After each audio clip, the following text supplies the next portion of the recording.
बेटी की अंतरात्मा की आवाज़ माँ मोहिनी जो माँ बनने वाली थी। ऐसा पहले भी हुआ था जब वह माँ बनने वाली होती थी, घर वाले उसके बच्चे को चेक कराकर बेटी होने पर उसे मार दिया करते थे और वह बार बार कहती ऐसा मत करो, मुझे मेरे बच्चे को मेरे गोद में आने दो, बेटी हो तो क्या हुआ। लेकिन कोई भी उसकी बात नहीं सुनता। उसका पति भी उसे ताना देता था। ठाकुर के खानदान की बहू थी। जब उसके पति इस कोस रहे थे तब उसकी सास ने कहा, अरे इसे कोसने से क्या फ़ायदा, सब इसी की वजह से तो हो रहा है। अगर 24 साल पहले ही इसने हमारी बात मान ली होती तो आज यह दिन नहीं देखना पड़ता। मन तो करता है इसे जिंदा ज़मीन में गाड़ दें। इसकी जिद की वजह से हमारे पुरखों की बनी बनाई इज्जत मिट्टी में मिल गई। कैसे मान लेती अम्मा, इस बार आपकी बात को आपके अंदर पल रहे इस नन्ही सी जान पुकार को कैसे दबा देती। मोहिनी एक बहुत ही संपन्न ठाकुर परिवार की बहू थी। हमारा देश भले ही आज़ाद है लेकिन वह गांव आज भी ठाकुर साहब के अधीन है। उस गांव के हर फैसले ठाकुर परिवार ही लिया करता था। आगे न मालूम कोई कानून न कोई सरकार। उसी परिवार के बहू रूप में मोहिनी जी आज 25 साल पहले आई। माँ बनने का सौभाग्य ईश्वर ने उन्हें कई बार दिया लेकिन उस घर के लोगों ने उनसे सब सुख छीन लिया, क्योंकि उसके गर्भ में पल रहे बच्चे की लिंग जांच करवाते।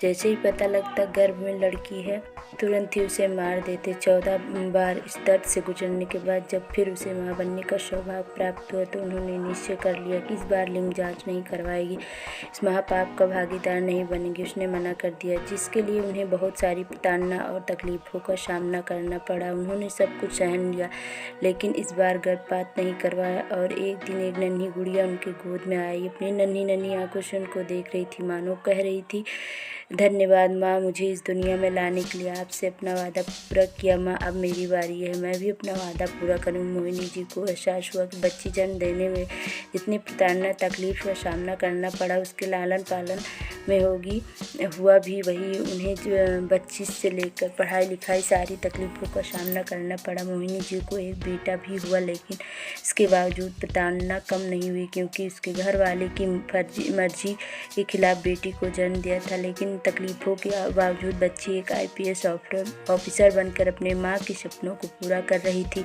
आज वो बेटी घर आ रही थी, अपनी माँ से मिलने साथ उसके साथ ला रही थी जिससे वो शादी करना चाहती थी, क्योंकि बिना माँ के आशीर्वाद के वो नया जीवन शुरू नहीं करना चाहती थी। मोहिनी जी आज यही बात घर में बता रही थी जिससे हंगामा हुआ। पिता और दादी तो हमेशा से ही दिक्कत रही लेकिन छोटा भाई भी आज उसके खिलाफ था। उसमें दोष इसका नहीं था क्योंकि परिवार का परवरिश ही ऐसा ही था।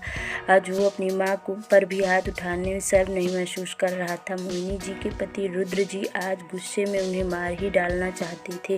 मोहिनी जी अपनी बात कहता देख रुद्र भी गुस्से से कांप उठा, तुम्हारी हिम्मत बढ़ गई है, तुम माँ को जवाब दो, बेटी नीच जात से विवाह कर हमें समाज में मुंह दिखाने लायक नहीं छोड़ी। तुम हो ज्ञान देने वाली माँ। और मेरी उस रोगली आवाज़ से पूरे घर में सन्नाटा छा गया। जो दरवाजे में उस महिला अफसर को देख एक बार सबके रोंगटे खड़े हो गए। प्रणाम माँ। अंदर आते ही प्रेमा ने सुभद्रा देवी को चरण स्पर्श किया। नन्ही सी बच्ची जिसने मोहिनी ने अपने कष्ट उठाए और नाम प्रेमा रखा, जो माँ दुर्गा का एक नाम है जो आज नाम सार्थक होता है। यही सुन आप लोगों ने, दुर्गा का रूप है मेरी माँ, जो इस घर के पुरुष नहीं कर पाए मेरी माँ ने कर दिखाया। समाज के उन दोहरी मानसिकता वाले लोगों को एक कड़ा जवाब दिया। आज तक माँ ने आप लोगों की हर प्रताड़ना को बर्दाश्त किया ताकि उसकी बेटी सुरक्षित रह सके, वरना आप लोग तो माँ के गर्भ में ही हमें मार देना चाहते थे, क्योंकि आप लोगों को बेटी नहीं बेटा चाहिए था। मुझे तो शर्म आती कि ऐसी सोच रखने वालों के घर में मेरा जन्म हुआ। अगर आप लोगों की तरह ही सब लोग सोचने लगो तो बहू कहाँ से लाओगे? अपने बेटों की शादी क्या जानवरों से करोगे? जानवर भी आप लोगों से अच्छे होते हैं क्योंकि वो बेटा और बेटी में कोई फ़र्क नहीं करते। मोहिनी अपनी बेटी को जबान संभाल के बोलने के लिए कहती। मोहिनी जी ने सास से चीखते हुए कहा कि हर औरत एक औरत का दर्द नहीं समझती। तुम तो ये भी भूल गई अम्मा कि तुम भी किसी की बेटी हो। अगर उसने भी तुम्हारी तरह सोचा होता तो तुम भी नहीं होती।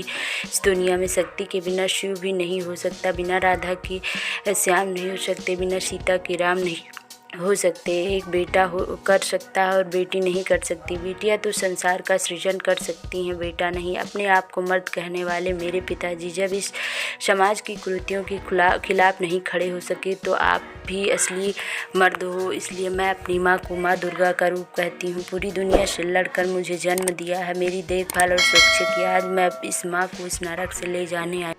कहानी अच्छी लगी तो लाइक शेयर और सब्सक्राइब करें। Thank you.